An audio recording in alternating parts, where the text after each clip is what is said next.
सर्वप्रथम उपस्थित असलेल्या सर्वच मान्यवरांचं मनापासून दादा मी स्वागत करतो। आज आपल्या दाखवेवाडी गावामध्ये महायुतीचे अधिकृत उमेदवार म्हणून तुम्हाला सर्वांचे प्रिय माननीय शिवाजी दादा उपस्थित आहेत। दादा शिवाजी दादा हे कोणी जन्मताच मुखामध्ये सोन्याचा चमचा घेऊन आलेले नाहीये। शिवाजी दादा यांना कोणतीही राजकीय पार्श्वभूमी नाहीये। आदरणीय शिवाजी दादांनी येथील माती आणि मातीतील माणसाची आपुलकीचं आणि स्नेहाचं नातं ठेवलं, विकासाचं नातं ठेवलं आणि म्हणून आज शिवाजी दादा आढळराव पाटील हे तुम्हाला आम्हाला आपले जवळचे वाटायला लागतात। ताई तुम्ही आमच्या आहात, तुमचा भारतीय जनता पक्ष आमचा नाही। अतुल दादा तुम्ही आमचे आहात, तुमचा राष्ट्रवादी पक्ष आमचा नाही। आदरणीय शरद दादा तुम्ही आमचे आहात, तुमचा शिवसेना पक्ष आमचा नाही। आणि ग्रामस्थांनो शिवाजी दादा आढळराव पाटील हे आपले आहे, त्यांचा राष्ट्रवादी पक्ष आपला नाही।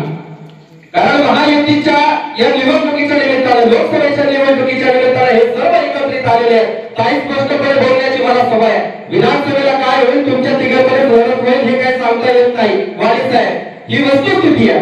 पण दाखवेवाडीच्या विकासामध्ये ज्यांचं योगदान, यांच्याच पदरात आमचं मतदान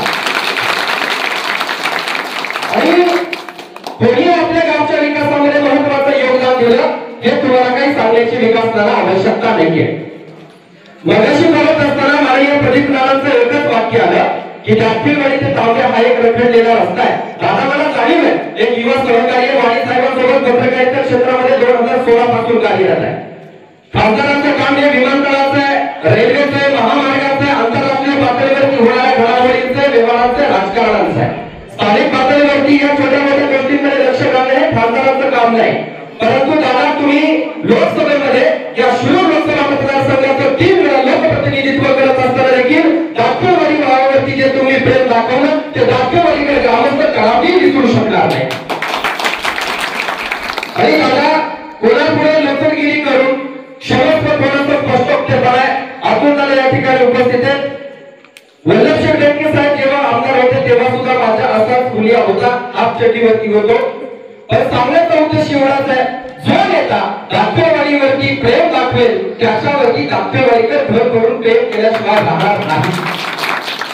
आणि शिरूर लोकसभा मतदारसंघामध्ये काय राजकारण आहे मला माहिती नाही, परंतु दाखवेवाडी शिवाजी दादांसाठीच वातावरण आहे ही वस्तुस्थिती आपल्याला नाकारता येणार नाही भाई साहेब।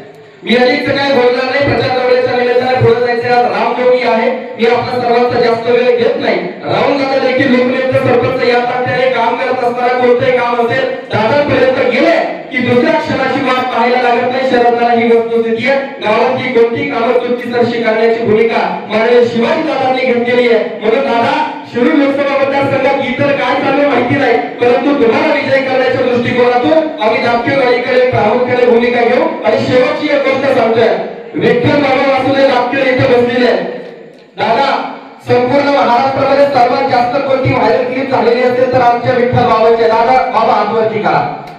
बाबांनी सांगितलं की कोणी आमच्याकडे आलेच नाही, मला टीका कुणावरही करायची नाहीये, कारण की आमच्याकडे आलेला प्रत्येक आमच्यासाठी समान आहे। जो विकास करणार त्याच्या मागे प्रामुख्याने उभे राहणार।